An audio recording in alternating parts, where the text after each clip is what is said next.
আর দেশে কিন্তু সিলেটে বাড়ছে নদীর পানি। মাঝখানে কিছুটা কমেছিল, কিন্তু আবারও নদীর পানি বাড়ছে, কারণ উজানে বৃষ্টিপাতের পরিমাণ এখনো কমেনি। মামুন হাওলাদার, নির্বাহী প্রকৌশলী, সুনামগঞ্জ পানি উন্নয়ন বোর্ড, আমাদের সাথে যুক্ত আছেন। মামুন হাওলাদার, আপনাকে শুভ সকাল। কি ধরনের প্রজেকশন করছেন আপনারা আগামী 7 দিনের জন্য? কি অবস্থা হতে পারে? জি, ধন্যবাদ আপনাকে। আমি একটু জানি রাখি, আজকে আমাদের সুনামগঞ্জের সুরমা নদীর পানি সকাল 6টায় লেভেল ছিল 7.50, অর্থাৎ এটি বিপদ সীমার 30 সেন্টিমিটার নিচে আছে। এবং গত 14 তারিখে আমাদের সুনামগঞ্জ উজানে মেঘালয় চেরাপুঞ্জিতে চেরাপুঞ্জিতে এখানে বৃষ্টিপাত হয়েছিল 513 মিলিমিটার।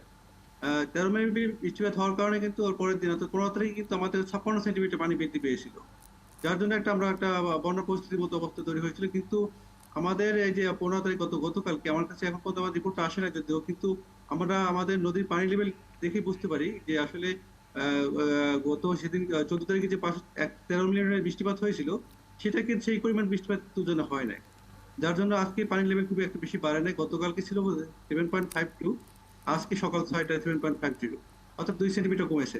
তো আমরা যে যে ধারণা করতেছি যে যদি বৃষ্টিটা যদি উজানে মানে কন্টিনিউ না করে, অর্থাৎ একটানা যদি না হয়, সেক্ষেত্রে বড় ধরনের কোনো কিছু আশঙ্কা আমরা করি না। যদি এটা থেমে থেমে বা অথবা বিরতি দিয়ে হয়, সেক্ষেত্রে কিন্তু একটা মানে স্বাভাবিক পরিস্থিতি বিরাজমান করবে। আর স্বাভাবিক পরিস্থিতি এখন জন্ম সনদ দিয়ে খোলো বিকাশ স্টুডেন্ট অ্যাকাউন্ট। নিজের বিকাশ নিজে কর। থাকবে, কিন্তু নদ নদীর পানি আপনি বলছেন যে আজকে সকালে কিছুটা কমেছে। আমরা বন্যার আশঙ্কা তাহলে করতে মানে আপনারা করতে চান না? না, আশঙ্কা আমাদের যে পূর্বাভাস রয়েছে সেটা হচ্ছে ভারী থেকে অতি ভারী বৃষ্টিপাত রয়েছে। এখন যদি বৃষ্টি ভারী থেকে ভারী যে বৃষ্টিপাতের কথা বলা আছে, এটি যদি 200 নিচে থাকে, 200 নিচে সেক্ষেত্রে স্বাভাবিক থাকতে পারে, কিন্তু 200-র উপরে গেলে সেক্ষেত্রে বিপদ সীমা অতিক্রম করতে পারে। তবে এখনো যেহেতু আমাদের 30 সেন্টিমিটার নিচে আছে এবং অতিমাত্রা যদি বৃষ্টিপাত না হয়, 200-র উপরে নিচে যদি থাকে, সেক্ষেত্রে স্বাভাবিক থাকতে পারে। তবে 200-র উপরে হলে কোথাও কোথাও এটা বিপদ সীমা অতিক্রম করতে পারে।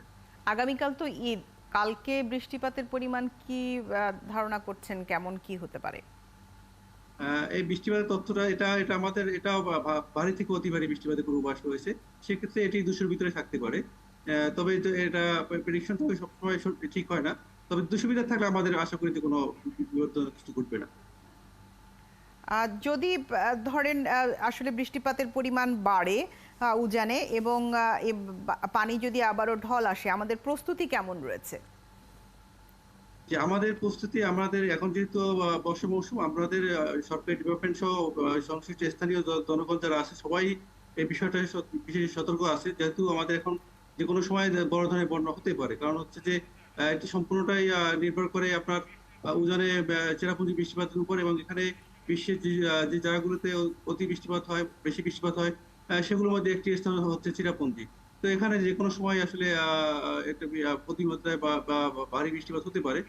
তো ভারী বৃষ্টিপাত হলে কিন্তু সেক্ষেত্রে বন্যা হতে হয়। তো এই জন্য আমাদের সে প্রস্তুতি আছে যে আমরা ইতিমধ্যে আমাদের জেলা প্রশাসনের কার্যালয়ে আমরা মিটিং করেছি, দুর্যোগ ব্যবস্থাপনা কমিটি মিটিং। সেখানে আমাদের প্রতিটা উপজেলায় যেটা নির্দেশনা দেওয়া আছে যে নৌকার ব্যবস্থা রাখা, সুস্থ খাওয়ার ব্যবস্থা, এবং পর্যাপ্ত পানি বিশুদ্ধকরণ ট্যাবলেট, এই সংক্রান্ত বন্যা সংক্রান্ত যেসব বিষয়গুলো আমাদের সতর্ক রাখা দরকার, সেগুলো আমরা ব্যবস্থা রেখেছে উপজেলা প্রশাসন এবং জেলা প্রশাসন।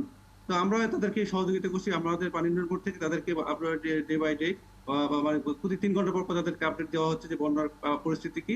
আমরা তাদেরকে সর্বোচ্চ সহযোগিতা করতেছি। তারপর যদি বন্যা আসে, সেক্ষেত্রে আমাদের আশা করি যে আমরা এটা মোকাবেলা করতে পারবো। আপনাকে অসংখ্য ধন্যবাদ মামুন হাওলাদার, নির্বাহী প্রকৌশলী, সুনামগঞ্জ পানি উন্নয়ন বোর্ড, আমাদের সাথে যুক্ত হওয়ার জন্য। এবং দর্শক, আপনাদেরকেও ধন্যবাদ জানাই।